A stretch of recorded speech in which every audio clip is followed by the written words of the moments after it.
اکثر تعویذات پر اردو کی گنتی اور اردو کے حروف لکھے ہوتے ہیں، کیا یہ جائز ہے؟ ویسے آپ نے لوڈو کھیلنے کے لیے یہ لکھنے ہیں تو جائز ہے، باقی اس کا تعویذ بنانا یہ تو کوئی جائز نہیں ہے۔ ہاں دیکھیں قرآن میں آیا ہے، قرآن میں شفا ہے، سورہ بنی اسرائیل میں۔ کیا اس کا مطلب یہ ہے کہ قرآن جو ہے وہ ایک تھیلی میں لٹکا کے تو گلے میں لٹکا لیا جائے؟ اس سے بھی آسان طریقے سے سمجھا دیتا ہوں۔ سورۃ النحل میں آیا کہ شہد میں شفا ہے، اس کا مطلب کیا ہے؟ شہد چاٹنے میں، یہی مطلب ہے نا۔ اس کا آج تک کسی بیوقوف نے بھی یہ مطلب لیا ہے کہ شہد جو ہے نا چھوٹی سی ڈبیا میں ڈال کے نا ایک تعویذ بنا لو۔ تو شہد سے شفا لینے کا طریقہ اسے چاٹنا ہے، قرآن سے شفا لینے کا طریقہ اس کی تعلیمات پر عمل کرنا ہے۔ روحانی بیماریوں کی شفا ہوگی، شرک سے آپ کی جان چھوٹے گی، اور جسمانی بیماریوں کی شفا، جنات کے حملے سے بچنا، جادو سے بچنا، اس کے لیے آپ نے وہ وظائف کرنے ہیں جو اللہ کے محبوب صلی اللہ علیہ وآلہ وسلم نے تعلیم فرمایا ہے۔ یہ ہم نے اورنج کارڈ، اس کا پہلے بلو کارڈ لکھا تھا، وہ لمبا ہے، اس میں 5 اذکار ہم نے لکھے ہوئے ہیں۔ آیت الکرسی کا وظیفہ ہے، آخری 3 سورتوں کا وظیفہ ہے۔ یہ وہ ذریعے ہیں جس سے آپ نے قرآن سے شفا حاصل کرنی ہے۔ باقی تعویذات کے اوپر میرا مسئلہ 109 بڑی تفصیل کے ساتھ ریکارڈڈ ہے۔ تعویذات کو ہم مانتے ہیں، لیکن یہ والی تعویذات جن کو نبی علیہ السلام کہہ رہے ہیں المعوذات، جو صحیح بخاری میں حدیث ہے، نبی علیہ السلام رات کو سونے سے پہلے آخری 3 سورتیں المعوذات، 3 پناہ دینے والی صورتیں 3 دفعہ پڑھ کے ہاتھوں پر پھونک کر جسم پہ دم کیا کرتے تھے۔ اور صحیح مسلم میں حدیث ہے کہ نبی علیہ السلام کے گھر والوں میں جب کوئی بیمار ہوتا یا کسی کو نظر لگ جاتی تو آپ صلی اللہ علیہ وآلہ وسلم آخری 3 سورتیں پڑھ کے اسے دم کیا کرتے تھے۔ تو ہم تعویذات کو مانتے ہیں، لیکن کون سے تعویذات؟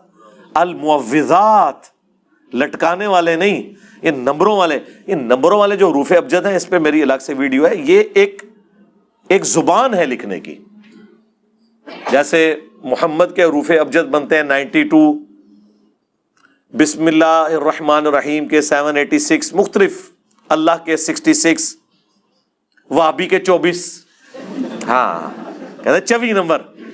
ہم جب دعوت اسلامی میں تھے تو ہم وہابی لفظ نہیں بولتے تھے، 24 نمبر کہتے تھے، ٹھیک ہے۔ تو بعد میں جب یہ بات آئی نا کہ جی ہمیں 24 گھنٹے کی زندگی قرآن و سنت کے مطابق گزارنی چاہیے، تو وہاں پہ بعض لوگوں نے مدنی اعتراض کر دیا۔ جیسے نبی علیہ السلام کا بھی کہتے تھے نا کہ وہ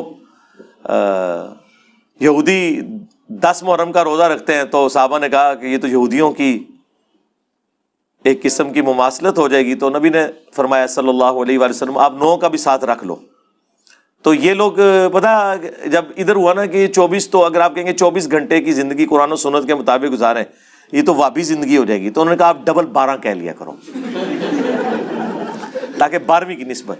یار یہ میں آپ کو ریئل ٹائم ڈیٹا بتا رہا ہوں، ڈبل 12۔ الیاس قادری صاحب کبھی نہیں بولیں گے 24 گھنٹے کی زندگی، ڈبل 12۔ ہاں جب آپ کی پستی کا لیول یہ ہو کہ آپ ڈیجٹس کے اندر الجھے ہوئے ہوں۔ آپ میں اور غیر مسلموں میں کیا فرق ہے؟ وہ کہتے ہیں 13 نمبر جو ہے ان لکی ہے، ٹھیک ہے، اور آپ کہتے ہیں جی 12 نمبر لکی ہے، ٹھیک ہے۔ وہ سارے ہی اللہ کے نمبر ہیں بھائی، الحمدللہ۔ علی بھائی ہم سنتے ہیں کہ کسی نہ کسی کو تعویذ کروایا گیا، جادو کروایا گیا۔ جی پاکستان میں جتنے بے روزگار ہیں نا ان کے اوپر جادو ہوا ہوا ہے، جتنے آرڈر آمنے ہوتے تعویذ ہوئے نے، ٹھیک ہے۔ اور تعویذ تو آپ کے ان بھائیوں کے اوپر ہوئے ہوئے ہیں جو باہر کے ملک سے آپ کو پاؤنڈ اور ڈالر بھیج رہے ہیں، کہ وہاں پہ وہ ڈبل روٹی سے ناشتہ کرتے ہیں اور آپ یہاں 12 بجے اٹھ کے نا مرغ چنے کھاتے ہیں جا کے، بغیر کمائی کے ان کے پیسوں کے اوپر۔ تو تعویذ تو ان کے اوپر ہوئے ہوئے ہیں کہ محنت بیچارے وہ کرتے ہیں، کھا رہے آپ ہیں، آپ کے اوپر کون سا تعویذ ہوا ہوا ہے؟ تو آٹھی سے موجہ لگی ہے نا، ٹھیک ہے۔ کیا ایسی کوئی روایت موجود ہے کہ نبی علیہ السلام اپنی قبر میں موجود ہیں، دنیا کے حالات کو دیکھ رہے ہیں؟ نہیں، کوئی ایسی روایت موجود نہیں ہے، اللہ معافی دے۔ یہ جن کا بھی کلیم ہے یہ ان کا ذاتی کلیم ہے، کوئی ایسی روایت موجود نہیں، کوئی ضعیف روایت بھی اس کے اوپر نہیں ہے کہ نبی علیہ السلام قبر مبارک میں بیٹھ کے تو اپنے سارے امتیوں کو دیکھ رہے ہیں۔ یہ کرالریز بناتے ہیں وہ، اور اس سے عقیدے ڈیڈکٹ کرتے ہیں. جو عقیدے اچھل اچھل کے قرآن و سنت سے نکل رہے ہوتے ہیں نا وہ ڈیڈکٹ نہیں کرتے. بخاری اور مسلم دونوں میں حدیث ہے 70 صحابہ کو دھوکے سے شہید کر دیا چند لوگوں نے. حضور سے تو وہ جھوٹا بہانہ کر کے لے گئے کہ ہم نے اسلام قبول کیا تو ہمیں آپ اپنے بہترین افراد دیں, وہ ہمیں دین سکھائیں. نبی علیہ السلام نے اپنے جانثار 70 قرآن کے قاری ان کو دیے. پہلی تو بات حضور کو پتہ ہی نہیں تھا کہ وہ قتل کر دیں گے ان کو, ورنہ حضور دیتے. تو علم الغیب کا عقیدہ بھی فارغ. علم الغیب یہ ہے کہ جب اللہ بتائے گا, اللہ نے نہیں بتایا, نہیں پتہ چلا. جب انہیں دھوکے سے شہید کرنے لگے ساروں کو شہید کر دیا. جب ان کے امیر کو شہید کرنے لگے سیدنا عاصم بن ثابت انصاری رضی اللہ تعالیٰ عنہ علیہ السلام, تو انہوں نے کہا اے اللہ ہمارے نبی کو ہمارے حال کی خبر کر دے. ہم دنیا سے جا رہے ہیں اس حال میں کہ ہم تجھ سے راضی ہیں اور تو ہم سے راضی ہو. اے اللہ ہمارے حال کی خبر ہمارے نبی کو کر دینا. اور نبی علیہ السلام, بخاری کے الفاظ ہیں, نبی علیہ السلام کہتے ہیں مجھے جبرائیل نے ابھی خبر دی ہے کہ تمہارے ساتھیوں کو شہید کر دیا گیا, اور انہوں نے مرتے وقت اپنے رب کے حضور یہ دعا کی. انہوں نے حضور جب دنیا میں موجود تھے یہ نہیں کہا یا رسول اللہ مدد, یا رسول اللہ انظر حالنا, اے اللہ ہمارے نبی کو ہمارے حال کی خبر کر دے. اس حدیث پہ میں نے کہا تھا ایک حدیث اور 3 عقیدے. علم الغیب کا عقیدہ فارغ, انہوں نے کہا اللہ بتائے گا. نمبر 2 حاضر و ناظر فارغ کہ رسول اللہ مدینے میں ہوتے ہوئے ہمیں دیکھ رہے ہیں, ان کا نہیں اللہ اطلاع دے گا. اور نمبر 3 رسول اللہ کو مدد کے لیے نہیں پکارا, اللہ کو ریکویسٹ کی. ایک حدیث جو بخاری مسلم دونوں میں ہے 3 عقیدے جو ہے وہ کلیئر کر دے گی. توحید کے نام کے اوپر 10 دھوکے توحید سے دور کرنے کے لیے. یہ میری ویڈیو آپ دیکھ لیں. اکثر اپنے بڑوں سے سنتے ہیں کہ جس مسلمان کی وفات والے دن یا اس کے جنازے کے دوران بارش ہو وہ نیک آدمی ہوتا ہے. اسی بزرگ سے صرف یہ پوچھ لیں کہ اگر وہ دوسرے فرقے کا ہو تو ٹائم کیا مت آ کے ان جواب دے. کیا صرف بریلویوں کے جنازے کے اوپر بارش ہوئی ہے, کبھی دیوبندیوں کے جنازے پہ نہیں ہوئی, اہل حدیث کے جنازے کے اوپر نہیں ہوئی, شیعہ کے جنازے کے اوپر نہیں ہوئی؟ یہ کوئی کرائٹیریا نہیں میرے بھائی. بارش کا اس سے کوئی لینا دینا نہیں ہے. بارش اللہ کی مرضی سے ہوتی ہے, جہاں اللہ تعالیٰ چاہتا ہے نازل فرماتا ہے. ایسی کوئی روایت موجود نہیں. ایون اگر کوئی روایت بھی ہوتی نا تب بھی یہ کون ڈیفائن کرے گا کہ یہ بارش جو ہے وہ موسمی بارش نہیں ہے بلکہ اس بندے کی وجہ سے ہوئی ہے. تو بعض لوگ کہیں گے جی اچانک ہوئی ہے. سرکار اکثر بارشیں اچانک ہی ہوتی ہیں. پنڈی اسلام آباد کے لوگوں سے ذرا پوچھیں, جس دن بھی زیادہ گرمی پڑتی ہے نا اچانک شام کے بعد بادل آتے ہیں بارش ہو جاتی ہے. کیوں جی؟ اس طرح ہی ہے نا. میں تو اتنے سال وہاں پہ گزارے ہیں, مجھے پتا ہے. یہ کوئی کرائٹیریا نہیں میرے بھائی, یہ جذباتی بات ہے.